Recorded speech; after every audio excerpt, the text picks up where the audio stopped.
boys and girls. Today I want us to review about retelling. We talked about that earlier in the 9 weeks, but let's go back and look at it again. I'm going to read you the story, Harry the Dirty Dog, and I want you to be thinking about how we would retell that story, okay? Harry the Dirty Dog by Jean Zion.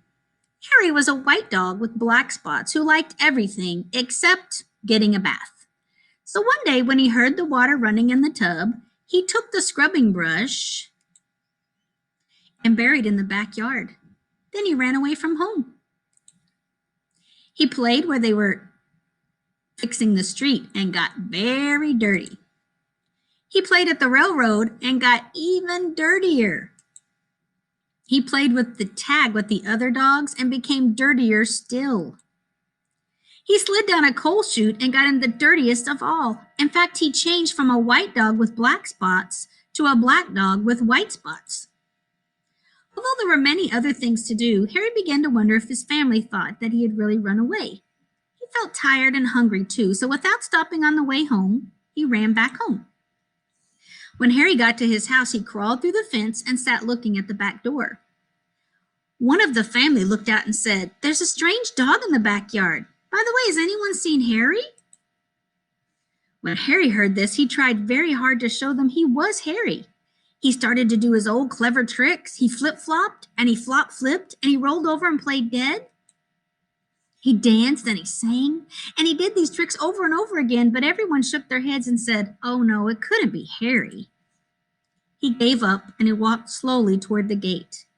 But suddenly he stopped. He ran to a corner of the garden and started to dig furiously. Soon he jumped away from the hole, barking short, happy barks. He found the scrubbing brush, and carrying it in his mouth, he ran into the house. Up the stairs he dashed with his family following close behind. He jumped into the bathtub and sat up begging with the scrubbing brush in his mouth, a trick he certainly had never done before. "This little doggy wants a bath," cried the little girl, and her father says, "Well, why don't you and your brother give him one?" Harry's bath was the soapiest one he'd ever had. It worked like magic. As soon as the children started to scrub, they began shouting, "Mommy, Daddy, look, look, come quick. It's Harry, it's Harry, it's Harry," they cried. Harry wagged his tail and was very, very happy.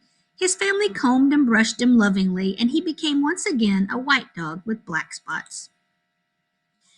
It was wonderful to be home. After dinner, Harry fell asleep in his favorite place, happily dreaming of how much fun it had been getting dirty. He slept so soundly, he didn't even feel the scrubbing brush he'd hidden under his pillow. All right, so let's think about this book and let's think about retelling.